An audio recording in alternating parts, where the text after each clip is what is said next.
ঈদের কেনাকাটা হোক বা বিয়ের কেনাকাটা হোক, বসুন্ধরা মেগা মলের উপরে সবার আস্থা রয়েছে।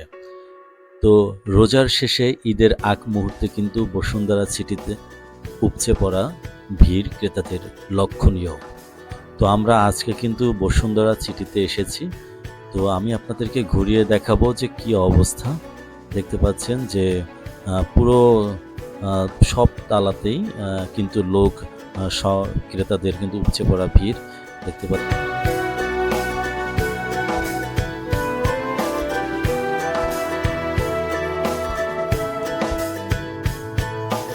জুয়েলারি থেকে শুরু করে যে কোনো বিষয়ে আপনি এখানে এসে যদি কেনাকাটা করেন, যে কোনো পণ্য আপনি নিতে চান, সেক্ষেত্রে কিন্তু বসুন্ধরা কিন্তু অনেক আগানো। এই পুরো ঢাকা সিটির ভিতরে কিন্তু ১ নম্বরে রয়েছে বসুন্ধরা। আমি কোনো কোম্পানির প্রমোট করতেছি না। আমার কাছে ভালো লেগেছে আজকে বসুন্ধরা এসে। তো আপনাদেরকে ঘুরিয়ে দেখাই, এবং এখানে আসলে মনোমুগ্ধকর ডিজাইন, ইন্টেরিয়র ডিজাইন সবকিছু মিলিয়ে অনেক সুন্দর সাজসজ্জা, দোকানগুলো পরিপাটি সাজানো গুছানো, এবং তাছাড়াও একই বিল্ডিংয়ের ভিতরে আপনি বিনোদনের ব্যবস্থা রয়েছে, স্টার সিনেপ্লেক্সের ব্যবস্থা রয়েছে, সেগুলো কিন্তু আপনি উপভোগ করতে পারবেন।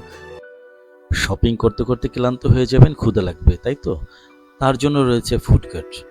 তো ফুড কোর্টে আপনি খেতে পারবেন যে কোনো পছন্দের সব কোম্পানি, এখানে সিপি থেকে শুরু করে কেএফসি সব কিন্তু রয়েছে সেই একই ছাদের তলায়। তো বসুন্ধরায় সবারই আস্থা, এটাই আমরা বিশ্বাস করি।